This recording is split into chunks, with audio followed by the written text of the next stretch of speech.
Right now, let's say hello to Kevin Richards. Is the CEO of Ventura Web Design, local internet marketing firm. They handle website design, search engine optimization, as social media management experts, and they helped me launch AlanStock.com, and I appreciate that very much. So, Kevin, thanks for joining us this morning. Hey, good morning, Alan. Happy to be here. Great to have you with us. So a lot of things to talk about. Let's get right to it. And the biggest news, I guess, in the last 24 hours or so, yesterday, that Twitter's IPO. I mean, boy, did they make money on this. Amazing, didn't they? They did. They made a ton of money. And the funniest thing is, over the last 3 years, they've lost about $300 million. And they're not really projected to make profits until about 2015. So it's quite interesting. It's always fun to watch how the business world works. But from a technology standpoint, Twitter certainly has a unique product. It's a widely used product. And when you're looking at whether or not something's going to succeed, one of the key ingredients is, does it have the users? And Twitter certainly does. They have about 53 million U.S. users. Now, we have no idea how many of those are fake profiles. But they also have 230 million worldwide. And that's actually where their true growth is. It's not just U.S. About 77% of their users are in places other than the U.S. So, hold on a second. Tell me what you. I want to stop because I've heard this before. What is a fake user?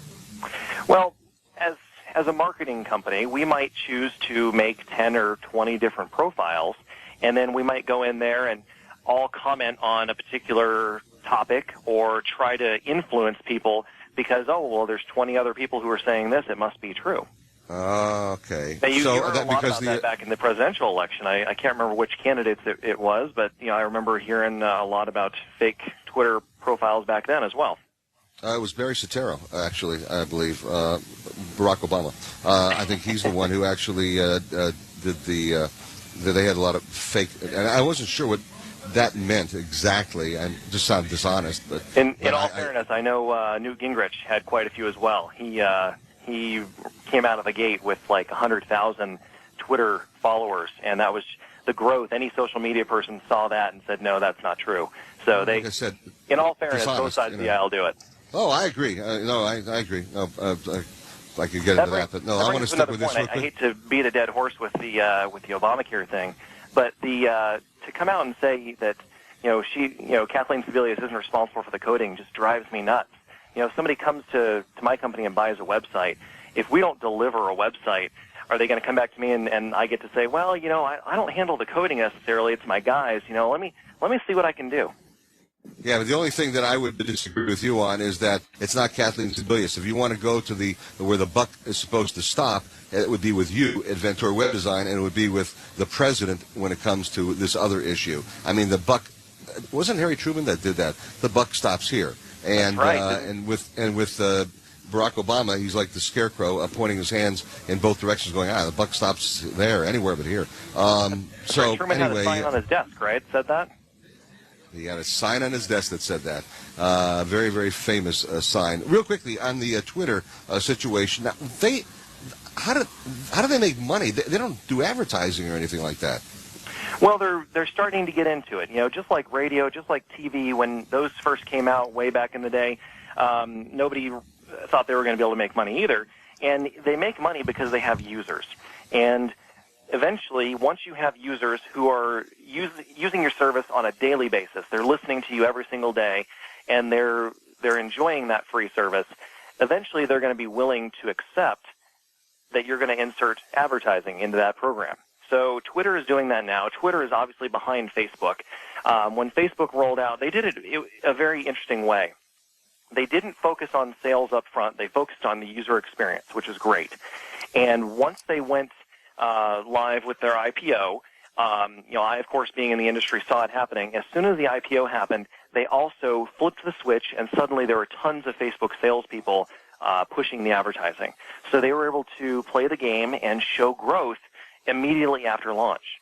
So I guarantee that Twitter is going to do the same thing. They have been working on doing promoted tweets. You'll see them from companies and things like that. You'll see information in your feed that is coming from companies that are taking advantage of the fact that you're utilizing that platform. Wow. I'm talking with Kevin Richards. He is the CEO of Ventura Web Design, and we're going to continue our discussion in just a moment as we broadcast live from the Hash House of Go-Go here at the Downtown Plaza. I'm talking with Kevin Richards, Ventura Web Design, and real quickly, give us a quick update about Facebook for all the business stuff. So for years, we've been telling business owners to focus on the likes because first it started out as the fans. You had fans, and then you had likes. And the focus is you're trying to, again, build your audience. And if you want to compare Facebook to Twitter, Twitter has about 53 million users in the U.S. Facebook has about 166 million U.S. users, so certainly it's the biggest game in town. So if you're a small business owner, Facebook is a great way to get the word out that you've got great products and services. So Facebook is changing a little bit for businesses. They're going to be really pushing their online reviews of your businesses. And specifically, they're going to be pushing the star rating system. So if you've ever heard of websites like Yelp that focus on reviewing restaurants and businesses like that, Facebook is kind of getting into that business. Oh, wow. Okay, so that is what's... and they're trying to get people to use all these other resources, not just the likes now. Exactly. And so what's neat about Facebook is they have a tool called Nearby, so you can find, example restaurants that are nearby wherever you're at, and you can then also, once people start utilizing the star rating system more regularly, you can get ratings of those restaurants from other Facebook users. And of course, the really cool thing is you can clearly sort those by your friends versus people you don't know. So the trust factor goes up significantly when you see a review from somebody that you know and trust. Right. Tell me about there's a new dating app for those folks who are looking to meet people online. That's always iffy about meeting people online, but there's a new dating app that's out there, isn't there? There is. This one just came out in October, and it's really cool. It's taking the power of Facebook and making dating really easy. What it does is it's called Tinder, and it's obviously it's focusing on the college campus scene. They've got a great marketing strategy. They have people who will basically throw parties.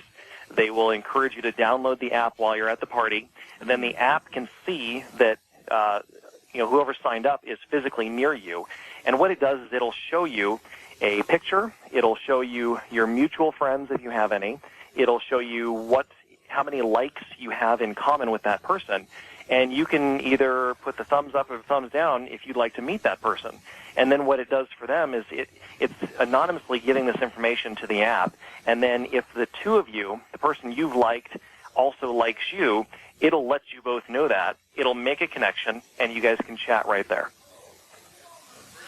Wow, but if you don't want it, then when they try to like you, you just reject it.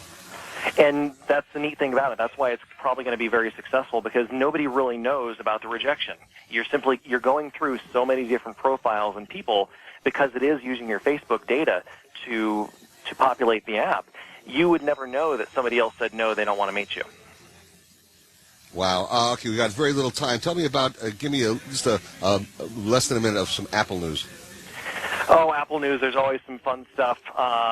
What's the latest thing? Oh, they have a new patent that they just were awarded, and it is location-based technology that can control devices remotely. So what that means is, imagine you've got your iPhone in your pocket, you walk into a room, the devices that are already in that room recognize you and turn on the lights automatically, maybe turn on the music. Basically, you set your whole life to kind of be done for you automatically simply by your presence. And what's the name of that? What's the name of that app? This is just a patent. This is something that's going to be, it's very, very far off in the future. They were just awarded this patent recently. Well, let me know when it's done, because I want to download it instantly. I like that. It sounds great. Kevin Richards, the CEO of Ventura Web Design. You can find out more about Kevin and contact him. Find out more about Ventura Web Design by going to allenstock.com. On the right-hand side of the page, you'll notice that there's a Ventura Web Design logo. Click onto that, and you are now in with Ventura Web Design. So, Kevin, thank you again for being with me. I appreciate it, and we'll do it again next week. Thanks, Alan. Have a great weekend. You too. Thanks so much for joining us. Kevin Richards, Ventura Web Design, and great people to work with.